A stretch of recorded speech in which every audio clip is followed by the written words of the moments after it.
So the first question I get asked a lot is, what does private medical insurance do? Well, as well as giving you quick access to high quality care, it can also open up the doors for you for some of the more advanced treatment that might not be available on the NHS. Think cancer and some of the advanced treatments now available.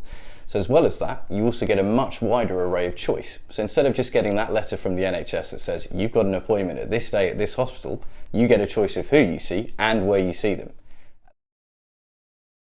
Now, there are some differences and different levels of cover. So the common things that people come across are things like inpatient and outpatient. So I'm here to give you a quick explanation. So inpatient cover, this is commonly what's covered on the vast majority of policies. This means if you had to occupy a hospital bed, whether it be overnight or just for a very quick procedure, essentially that's where your inpatient comes in. It's for anything serious, you perhaps need an operation, you need to stay in hospital for any kind of period of time, and as I say, the vast majority of policies will have that covered anyway. The key aspect is outpatient, and this is what catches people out. This is essentially for your initial diagnostics. Now, if you're like most people and you're getting private medical insurance to cut down those queues, this is essential. If you don't have outpatient cover, that means that you're essentially having to rely on the NHS for your diagnostics. And as we all know, better patient outcomes come from a quicker diagnosis. Now, if you have outpatient cover, it does come in a varying level of cover.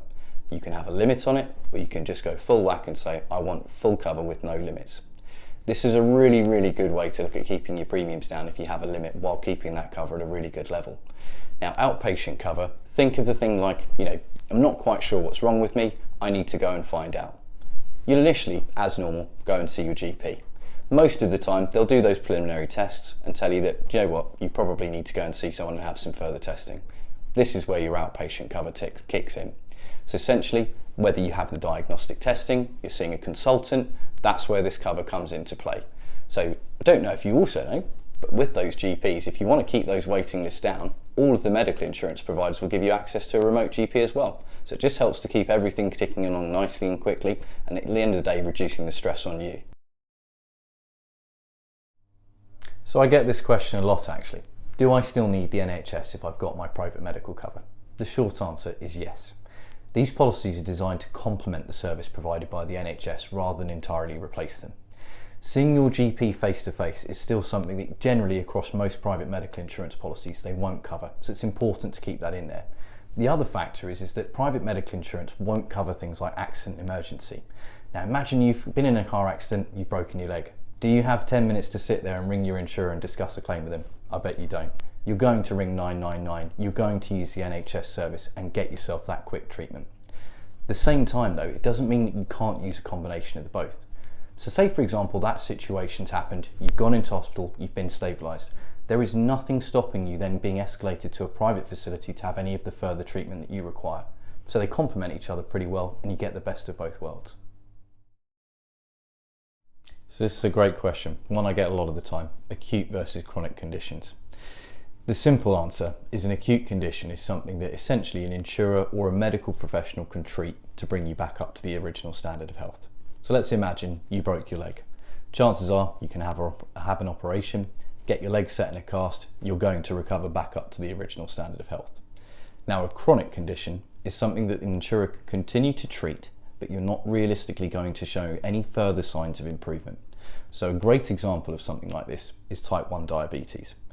Now, although you can continue to have treatment, the reality is that you're never going to recover back up to the original standard of health. It's going to be an ongoing concern. Now, while some insurers will cover a flare-up of these conditions to make sure that you keep at that standard of health, the majority of the time it's important to understand that pre-existing conditions and chronic conditions are not going to be covered under any policy.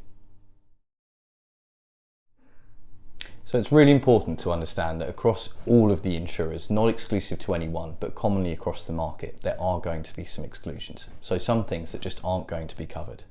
Now, these relate to things around, for example, cosmetic treatment, certain age-related treatments for things like, for example, the menopause. As I'm sure you can imagine, things like alcohol and substance abuse don't generally get covered, but also things like kidney dialysis and ongoing treatments such as that. So I love this question. There's loads of different things you can do to tailor a price to suit you. There's not really a set price or an average premium that most people will pay. Now there are factors you can't control, such as how old you are and where you live. Those are going to form part of your pricing. But the way that private medical insurance works is very modular, so you can select each aspect that suits you and your budget. For example, think about outpatient cover. Not only can you have no limit, you can set a differing level of limit, say for example 500, 1,000, £1,500 and so on. There are other options. Do you need therapy cover? Do you need mental health cover? What about my excess? What level do I take? Also, there are different pricing structures for different insurers. Some work on a no claims discount basis and some work on community rated. That's why it's great to speak to an advisor and we can help tailor a plan to suit you and your budget.